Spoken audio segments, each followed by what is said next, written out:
completely cool.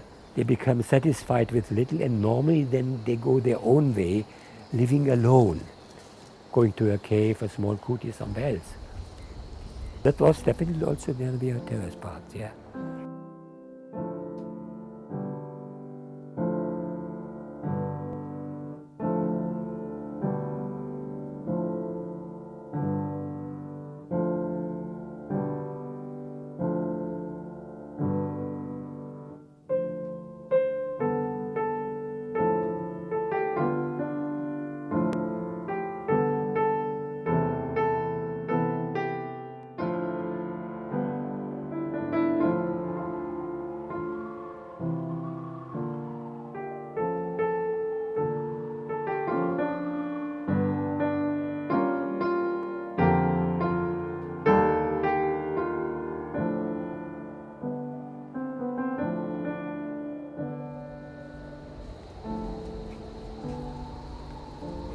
ඒ කාලේ බදගිරිය ජනපදයේ පිහිටවනකොට කැලෑන් පිහිලි කරලා.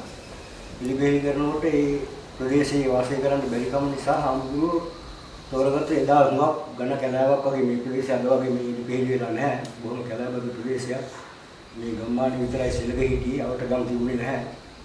ඒ වෙලාවේ හාමුදුරුවෝ මේ කැලේ කොටසක් තෝරගත්තා. දැනට ඒ හාමුදුරුවෝ ඉඳලා ඉදිරියට කුටියේ දැනට හාමුදුරුවෝ ඉන්නවා. It's relatively safe. I was nervous about the snakes.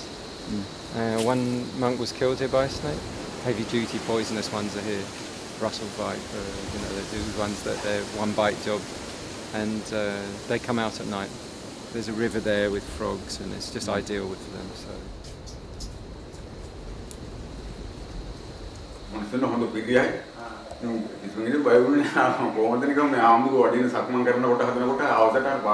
සක්මන් කරන එහාට මෙහාට මේ අපට ආදර වෙන බොහෝම හොඳට නිකන් මට නම් ඇත්ත වශයෙන්ම කියනවා මේ බුදු කෙනෙක් හා සමාන මටම ඇවිල්ලා පේන දෙන්න.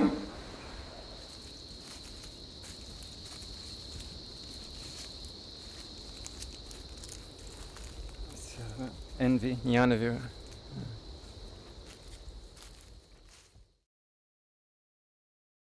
January 1965, I believe, when I was in Bundala.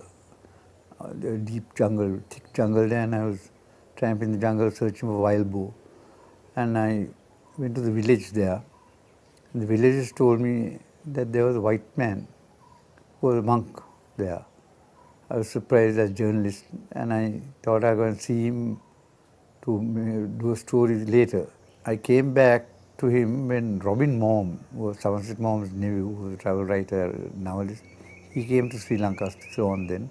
Sri Lanka, and wanted a story. While we were talking with him, with Robin Mom, a tarantula fell from the roof. And he picked it up and he held it in his hand. We were horrified. He held it in his hand and he said, "No, it's not going to hurt you." And I think Robin took a picture of it. The picture appeared in the article, him holding his tarantula. The older one is Robin Maugham, a nephew of the celebrated Somerset Maugham. He is a novelist, third rate I suspect, and a writer of travel books. Although they both seemed interested in the Dharma, I rather think that their principal reason for visiting me was to obtain material for their writings. So probably, in perhaps a year's time, there will be a new travel book with a chapter, complete with photographs, devoted to yours truly and the romantic life he is leading in the jungle.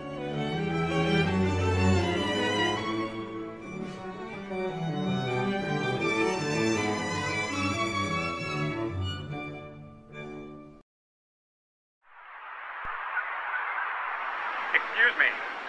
I wonder if I might speak with you. I heard you were living somewhere here in the jungle of Sri Lanka. So I managed to find out the exact spot and came out to meet you. How do you do? Would you care to come in? Thank you.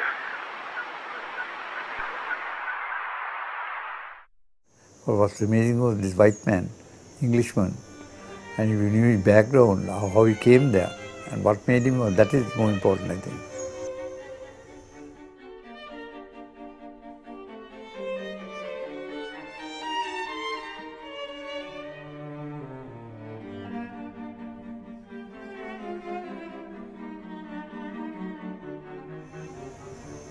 He was in North Africa during the campaign, intelligence officer.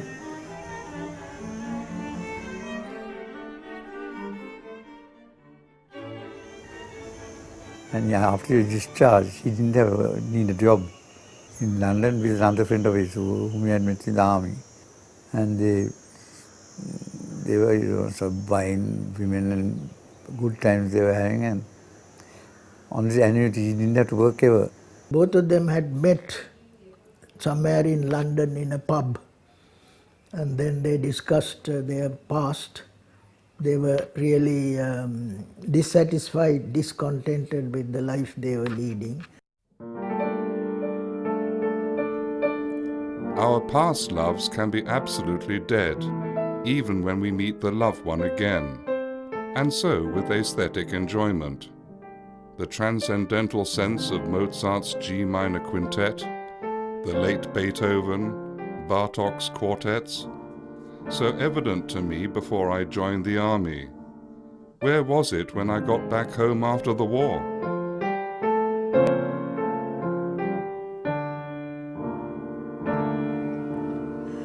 And then I said, this is not the proper life for us. Let's go and get ordained as Buddhist monks. So they were ordained there in Dodanduwa as Ñāṇavīra, Ñāṇamoli. Both studied the Pali language, studied the Dhamma. In no time, Ñāṇavīra left Dodanduwa and got into the forest reserve of Bundala.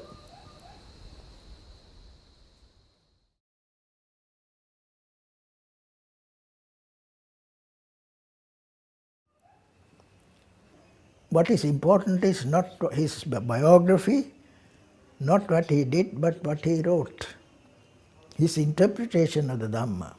Nobody dared or nobody was able intellectually to counteract the notes.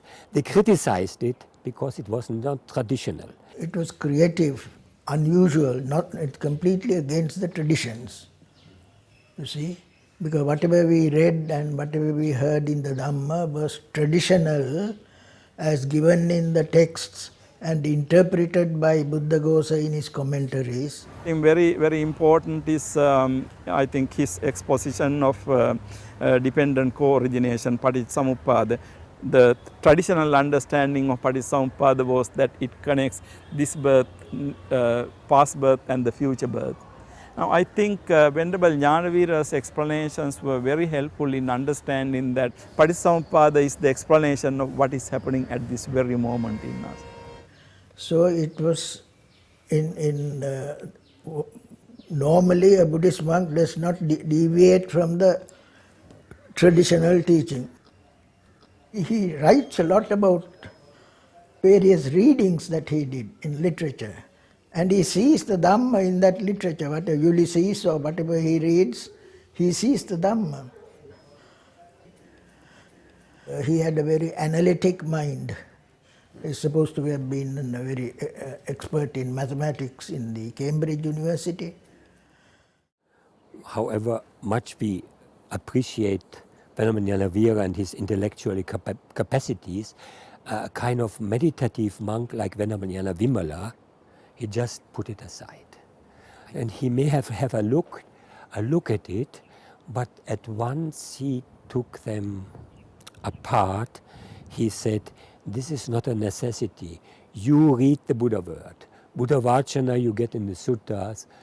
Keep to it, practice it, and there are things which are much more fundamental for young monks than looking into a highly philosophical, tendentious work like the Notes on Dhamma.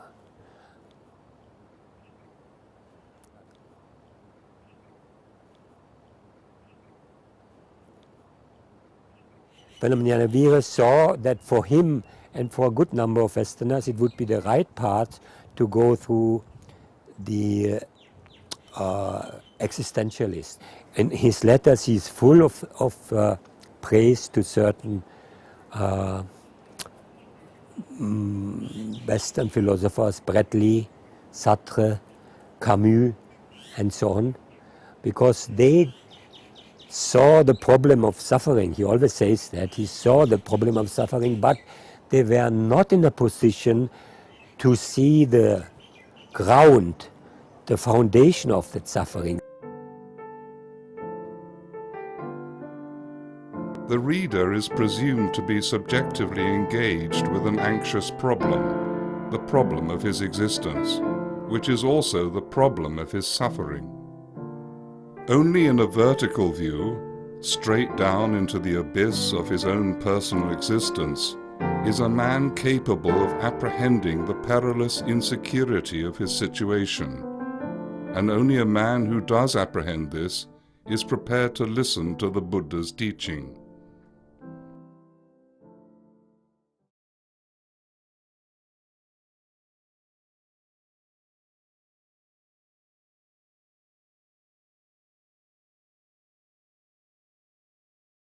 According to the text, really the arising of the Dhamma Chakku is entry into the first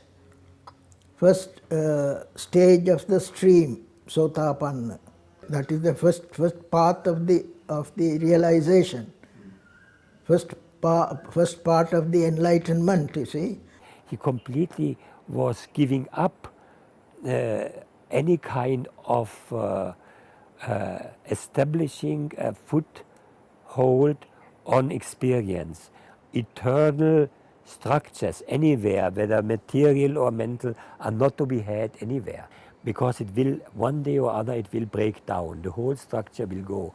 And obviously he has understood that when he saw the nature of impermanence in the Kuti in Bundala.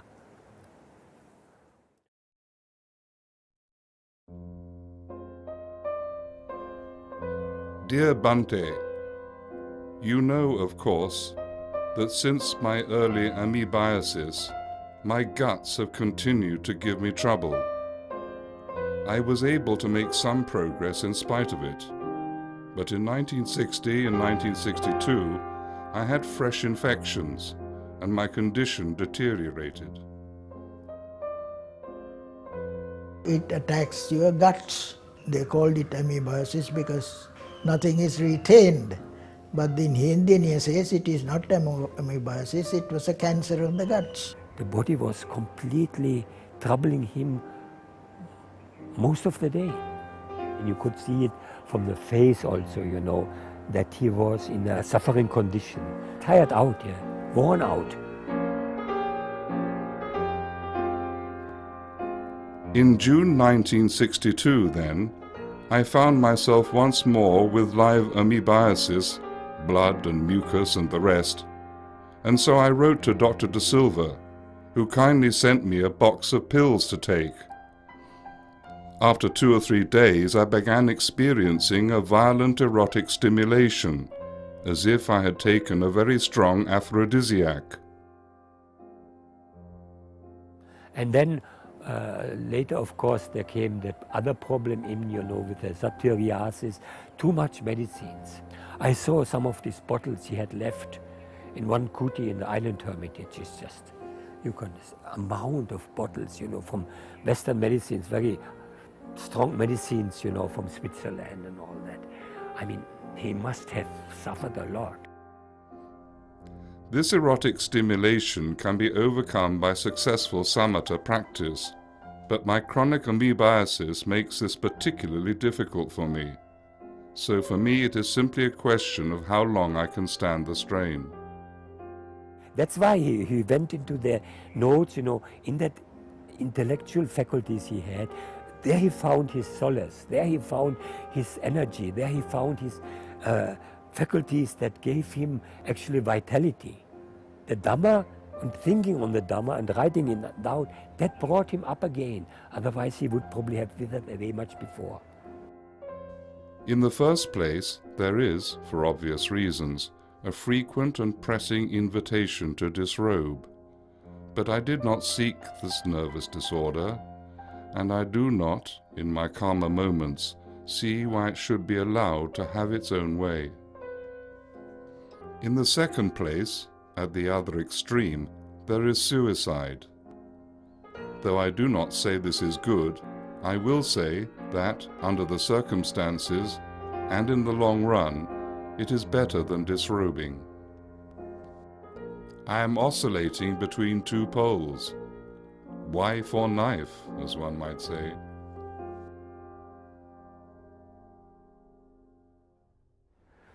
And he made, of course, attempt, even before, to cut off his life. I think once or twice he tried to cut his veins by his knife, razor knife, we had that razor knife in those days, and he couldn't do it. And then one day on Pinnapata, he get the bananas and the cake and the biscuits wrapped up in papers. And then he opened the papers coming back, and then it was an English paper, very strange, in Hambantota, Bundala, in those days, 65, 64 maybe, 1964. And then there was a case, in the English paper, 2 old English ladies commit suicide by cutting their veins. So he said, how 2 English ladies can do, and I cannot do, because I'm afraid. There are several very important instances in the discourses where the disciples of the Buddha committed suicide. And then, for example, this disciple called Samiddhi, another disciple called Channa, I think Sangamaji. So at least 3 or 4 cases of the monastic disciples of the Buddha committing suicide. But the interesting thing is, in the process of, these people were so developed. According to the discourse, according to this particular account, in the process of committing suicide, they attained arahanthood. As he knew that he is not an arahat, he would have not the right to commit suicide. What kind of offense was this kind of suicide? If one commits suicide for a monk, according to Ñāṇavīra's interpretation, it is a dukkata. That is a very small offense, the smallest offense we have. Other Sinhalese monks had a different opinion about suicide for a non-arahat. They were of the opinion that it is a very grave offense. They couldn't define it, but they actually thought that it could be close to parajika even. Because if you kill another person, or you make another person commit suicide because of your advice, then you are parajika and you're no longer a monk. So they became quite averse to Ñāṇavīra's Thera as a person after his suicide. When I first went to Vajrayana, in that gangway, 2 large photos, Ñāṇamoli, Ñāṇavīra, in the gangway. Next time, after 2 years I came back maybe, after the suicide of Ñāṇavīra, Ñāṇavīra's picture was removed.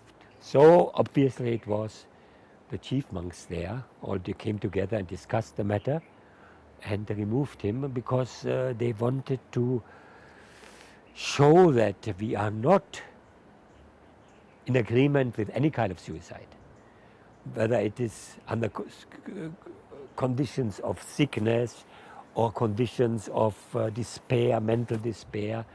And even if he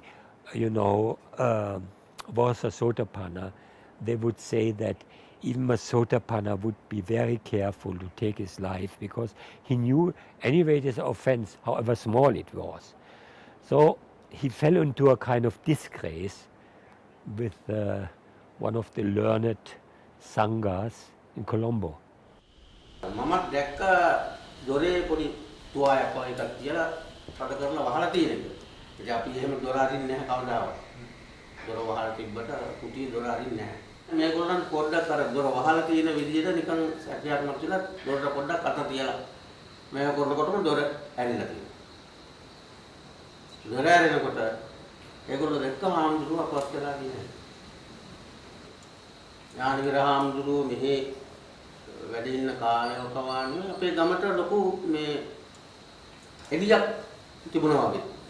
අපිට හිතන හැටියට නම් ධර්මය අනුවම තමයි ජීවත් වුනේ. මොකද ඒක නිසා තමයි අර විදිහේ දේවල් මම හිතන්නේ මේ ඔව් සිද්ධ වුනේ.